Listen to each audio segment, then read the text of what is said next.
As you said, as I was counting down leading us into this interview, as I'm hacking up along what's happening. Man, I just, one of my kids was sick about 10 days ago, nasty, nasty cough. And like it happens every time, I thought I avoided it. They Mm. healed up like 3, 4 days went by and I was good. And I was like, I'm special, I'm different. And like 3 days ago, it caught me and I've been just Oh, hacking. bummer. So listeners and viewers, if I hack during this, my apologies. I'm going to try not to, but yeah, I'm in the hurt locker at the moment. But you're in the hurt locker from some travel. Are you A little bit, okay? actually. The travel back wasn't so bad. The travel out was pretty bad. I got a surprise night in Baltimore where I spent approximately 4 hours before getting up and then flying to Albany. So yeah, it was a little bit of a surprise trip from the airline. But these things happen. So it was a little rough on the way in, but I'm relatively recovered now, which is good. Have you been able to, over the last couple episodes, you had a deficit of fitness and you're starting to Oh get yeah. back into the travel, disrupt that? Yeah, to some degree, we were all supposed to get up and do a an early morning class, the group of us there, and obviously I missed that because I was in Baltimore instead of Albany. So I missed that early morning class on the first day that we were there, but I did drop in at an affiliate yesterday, so Mm. that was pretty great. What Yeah, was on the menu? it was a good time actually. It was 3 rounds for time. The row descended, so it was 1,500, 250 on the row. Okay. And then each round had 24 lunges with dumbbells and then 3 rope climbs. So Oh, effectively that's cool. row, That's good workout. lunge, rope. Yeah, it was great. It was really great. Great That's very cool. class, good energy in there. It was shout What out did CrossFit Beyond. It was a good time. what did you grab for the dumbbells?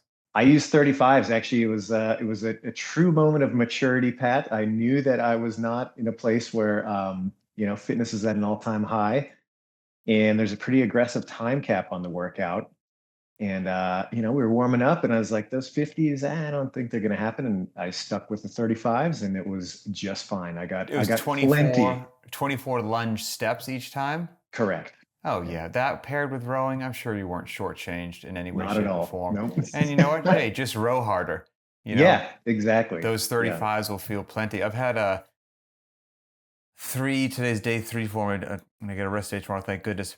Three very good, very different days of fitness. On Monday, I did an old classic 21:15:9, 2 1/4 dead, 95-pound thruster. Oh, terrible. I remember doing that one. I also remember doing a So variation of that bad. with overhead squats.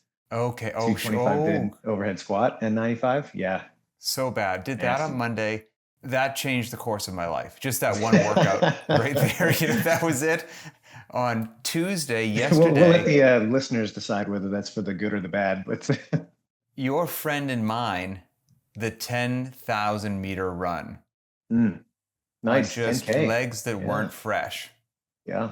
And so I didn't run the clock, just covered the distance, got it done. It was a sweat fest.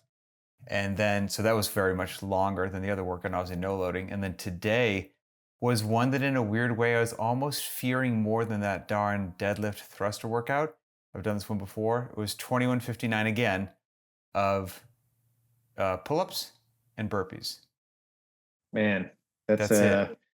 yeah, that's my kind of workout. I like that. It It's was just dirty. And fast, nowhere to hide. I, Doesn't need a lot of lead up or oh fanfare. no, Just hit it. no. And I got a 2 second lifetime PR in it. Came in at Cool. 3:57, and and like hacking during the workout where I'm just like, this is ridiculous. But somehow, like, hey, this fitness stuff works. So that was cool. And I'm very much looking forward to a rest day tomorrow, to say the least. But I should probably do the housekeeping, so pay the bills. Everybody out there, we appreciate you, as you well know.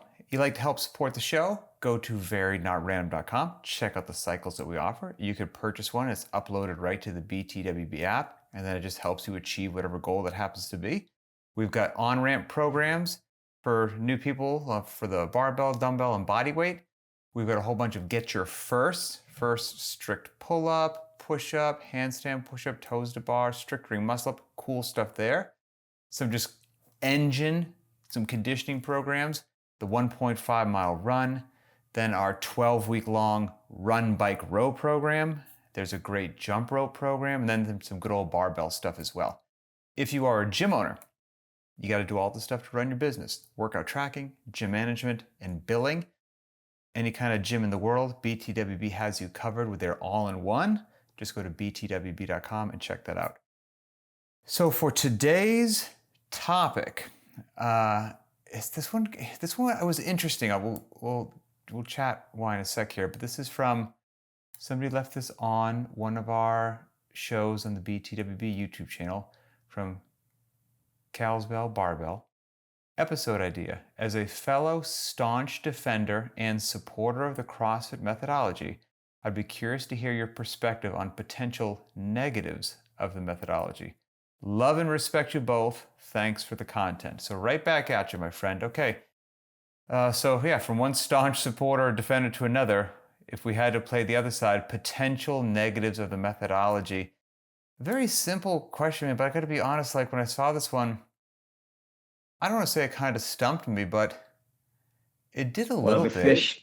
fish doesn't know how to describe the water, Pat. I guess so. And I guess it's one of those things where I'm just at the phase in my life where I just don't have time to mess around or play games. Like so the reason that I do CrossFit every day is because it works so darn well. And if I didn't, it's the whole thing we say at the level one. Like, hey, if riding a unicycle and a tutu juggling works better, that will be the workout of the day tomorrow. Like we are maniacally only concerned not with popularity, not with whatever. Does it work? Does it work better than anything else? And if the answer is yes, we'll do it. And I really take that to heart, and that's the only darn reason I do what I do every day. I don't want to waste my time. Yeah. And so just by that very nature, I'm like, man, if there was a bunch of negative aspects, I don't know if I'd be doing it. So it kind of stumped me for a second. I did scratch some things down, but that's where I started anyway. Yeah, fair enough. I had a similar kind of exploration, albeit brief. I started thinking about, okay, how would I steel man the case against CrossFit? That's the Trying to use word I like a was looking good, for. Steel man. Thank yeah, you. like try to make a decent argument in good Yes. faith against why you wouldn't want to pursue it or why there might be a better option out there for you. And honestly, and I do want to expand on it a little bit, but kind of the pitfalls that I identified had more to do with the mentality of the individual.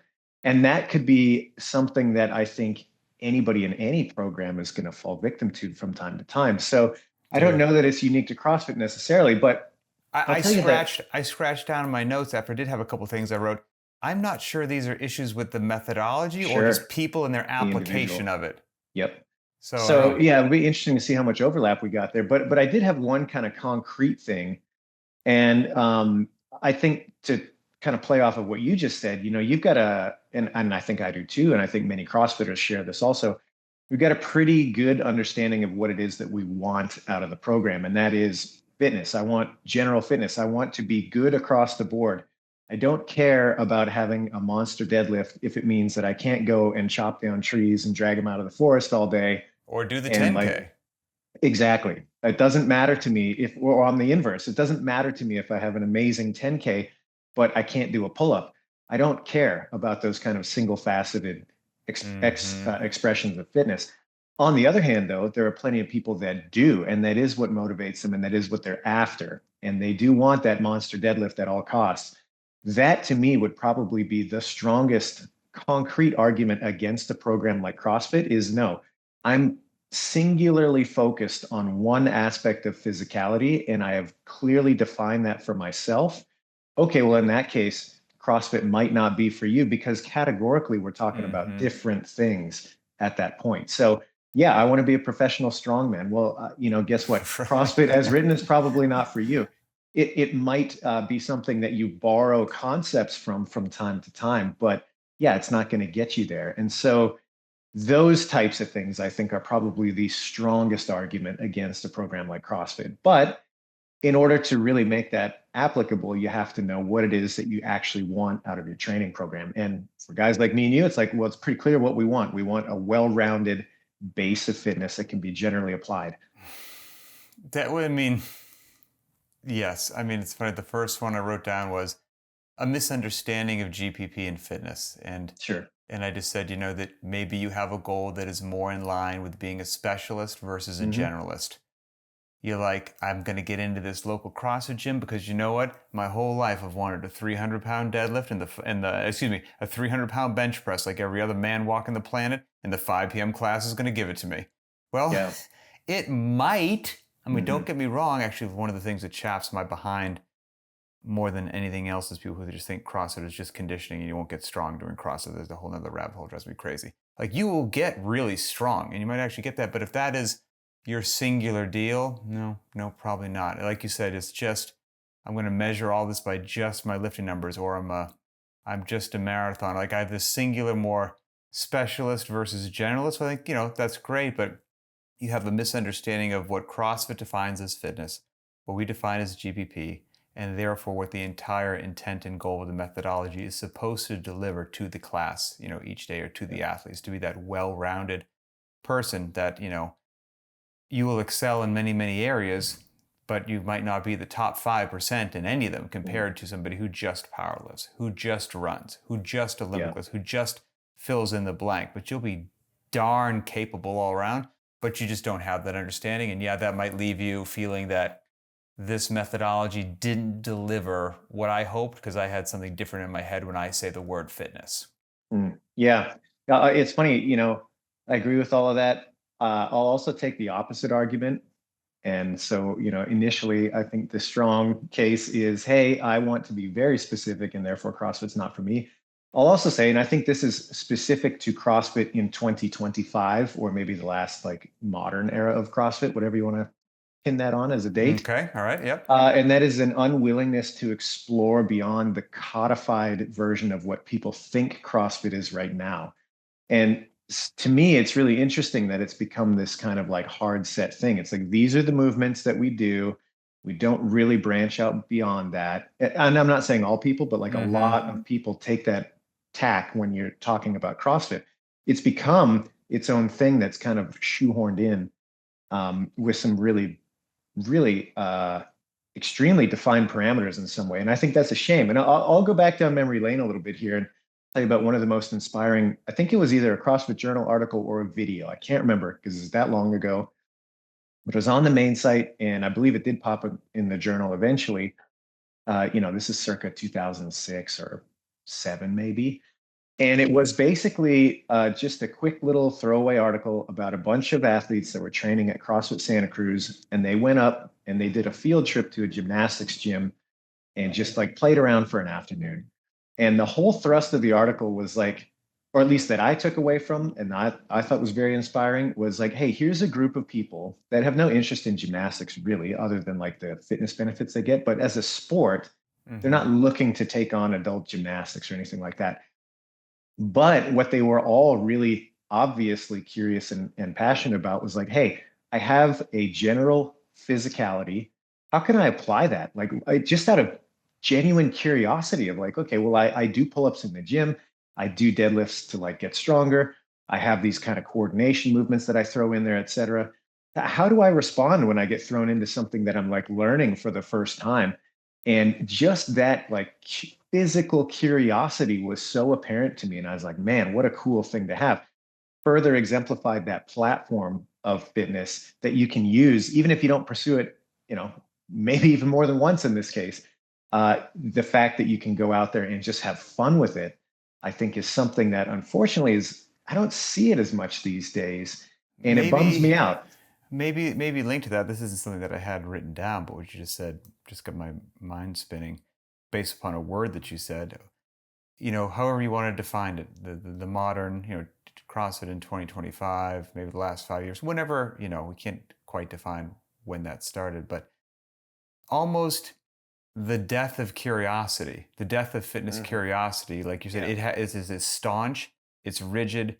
There's a hard stone wall around it. Don't dip your toe outside the stone wall or you're a heretic. And that just kills curiosity. Like, just Yeah. allow yourself to explore, allow yourself to play, allow Yep. yourself to get well outside your comfort zone, your movement selection, or what it happens to be. And it will probably be a beneficial experience, and you can still be a die-hard CrossFitter and do it. Yeah. I think there's arguments in there to be had about how much time is appropriate to Sure. spend on little avenues like that, how much of your training should be novel, etc. But yeah, at the end of the day, it's really strange that you don't see people expanding their movement vocabulary these days. And in many cases, it's like, well, why would you do that? I mean, we just recorded an episode on this last week. Why would I do a heavier weighted dumbbell than one that is prescribed in competition? You're like, that mentality to me is so alien if you're really talking about the heart of what CrossFit is. And this is just another expression of that. So anyway, there's a more convoluted argument, but so my second, I guess, kind of argument is like, yeah, in a lot of ways, the kind of quote unquote normie expression of CrossFit these days has become too rigid. It's like it's too codified. And I wonder, again, I'm not going to get us down a rabbit hole, but I wonder I'm if not anyone, going to do it.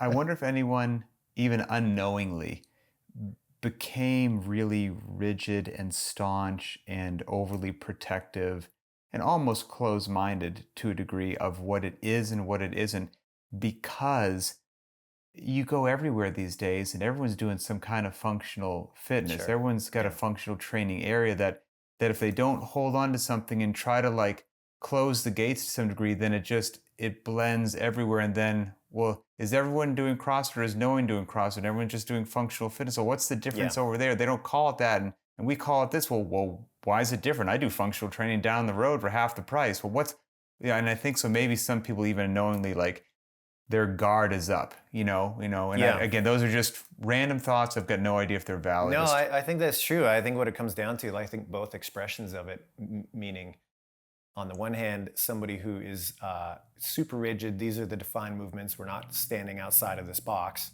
And on the other hand, the person that's like, well, everything goes and we're just doing novel circus tricks every other day. I think both of them lack discernment, frankly. Because if you have this like little walled garden that you're not willing to step outside of, I think it really speaks to your lack of being able to take on new knowledge and discern whether or not it's worth including or discarding. And same thing if your program is just so outside the box and it's always random, et cetera. It's the same problem, just expressed differently. You just don't have the discernment to say, hey, that was fun once, but we never need to do it again. Or, hey, you know what? We're doing way too much time spent on some of these more novel things. They just can't be discerned. So anyway. I've got my next one if you're interested. Yeah, go for it. Let's go. What you got? And again, like we said before, I don't know if this is the issue with the methodology or more people in their application, but this is just what popped into my head. So take it or leave it, people, unfiltered. Another potential negative. You train like a 25-year-old full-time competitive athlete, even though you're 41 years old, sleep-deprived, unathletic, 30 pounds overweight, and have a sedentary desk job. Sure, yes. Now, I don't know, man. I could take the devil's advocate on that. Please do. Like, no, please go right ahead. Go right ahead. As they say, you're raging against the dying of the light there, Pat. Like I can at least respect that, even if maybe it's not the most appropriate thing for you. I get the mentality. And I would say the only potential problem with that is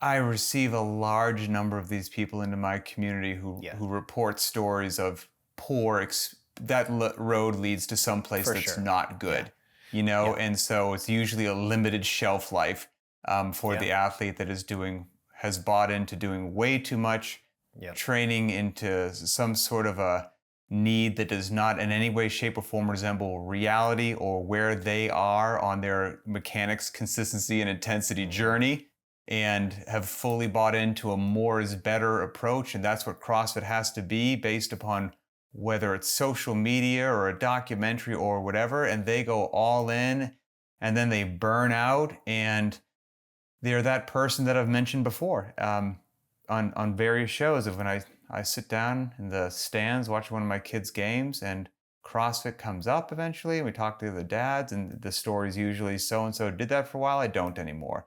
My brother did that, happened to his knee. I just never hear, I've been doing it for 10 years, just rocking it, crushing it, life's great. And I think a lot of people it's the too much too soon and ran into a wall and then just went full stop and never modified. So I think that's, but again, that's not a problem with the methodology. It's a problem with the application of the training principles and and how much you decided to do. So take that for its Yeah. worth. Well, it's interesting because that it does kind of bridge nicely into my next category of potential negatives, and it's just the obsessive nature that people can get into. And I mean, you just articulated it really well, so I'm not going to repeat that entirely, but like, yeah, you do see it. You see people get really obsessive, and maybe about things that don't really matter at the end of the day.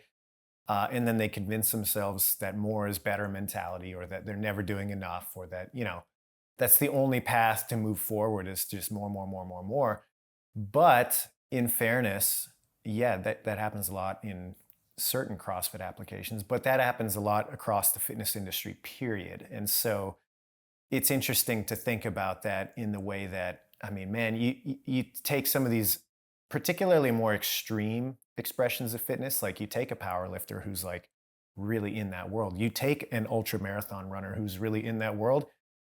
They're pretty obsessive personality types in general, you know what I mean? And Yes. so I think it's a tough line to navigate sometimes, particularly with something like CrossFit, where if you're somebody who's got the hook from CrossFit, like you're really invested in it, you really want to put it out there to other people, and at the end of the day, the charitable explanation for that is like you want them to experience that same thing that you did, or the benefit that you get from it, right? But it can also start to be blinding as far as like, what does this person really need? And maybe the best thing I can do for them as a coach is to temper their enthusiasm a little bit from time to time.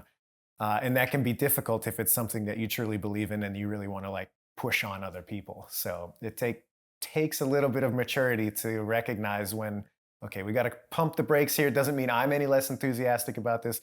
It doesn't mean my client is any more any less enthusiastic. Chuck everybody into the deep end of the pool. Yeah, and then those keep who swim making survive. It deeper and keep making it deeper. Exactly. Just start throwing bricks to them while they're in the pool. Yeah. So that was like, that was my big one, was like, hey, there's a certain personality type that can be pretty obsessive, both on the coach and the athlete end. I don't think it's unique to CrossFit, but man, there can definitely be a lot of people that are drawn to it with that personality type, and you got to know how to navigate it. I mean, that was the last one that I had. I don't know. Do you have another one? Yeah. I have a couple of ones that are like a little bit more fun. Do it, and then maybe it'll spark some stuff on me. Yeah. Okay, cool. So one of them is that it can really create this us versus them mentality, and maybe not as much these days. But back in the day, I mean, there was definitely a combative nature. And honestly, at that time, it was probably necessary because there were a lot of people that just didn't believe you could do this type of training and see anything beneficial from it. And it took was some war, dude. I mean, it was took heated. Some real hard-headedness to be like, no, everybody else is wrong. This does work really well. Yep. Let us prove it. And now it's kind of the opposite, where people are like, well, yeah, I mean, I guess it works really well, but we've got these minor gripes with the program. Anyway, so that's one of them, kind of breeding that us versus them mentality. Yeah. The older I get, the less interested I am in stuff like that. Agreed. And then the last one, this is kind of the fun one, is that, man, I have never seen more like gear-hounded individuals than CrossFitters. And so hide your wallet if you... There can be a real problem on that end. Knickknacks and gadgets. It's just equipment and, little T-shirts from your elixirs favorite gyms and potions and the list goes on. So agreed. Just watch out. If you have that kind of inclination to be a gear hound, dude, CrossFit can be a black hole for the collector mindset. So that is 100% potential detractor. It's 100% true, and it's almost refreshing when you travel. You go somewhere, maybe you're in a hotel, and your equipment selection, everything's just overly simplified. Yeah. And you're like, okay, there's a treadmill and a dumbbell rack. Okay, we can do this. All good. That kind of constraint actually breeds a lot of creativity most of the time. So 100%. Well, that was good. I hope for Cowbell Barbell, I hope we covered some of the things that you had in your mind. You didn't say when you posted this question what you would put as potential negatives. So if you're hearing me right now and you find this episode on the btwb YouTube channel, please post another comment again. Let us know if we got close to it, and then what would you list also as a staunch defender of the methodology as potential negatives? I'd be curious to hear that. If anybody out there has thoughts or ideas for a future show, post I got one more. I'm Oh, sorry. I'll no, cut you off go right now, ahead. Pat. There's no rules to this on show. You do whatever you want. Right on the outro. I'm sorry, man. You're good.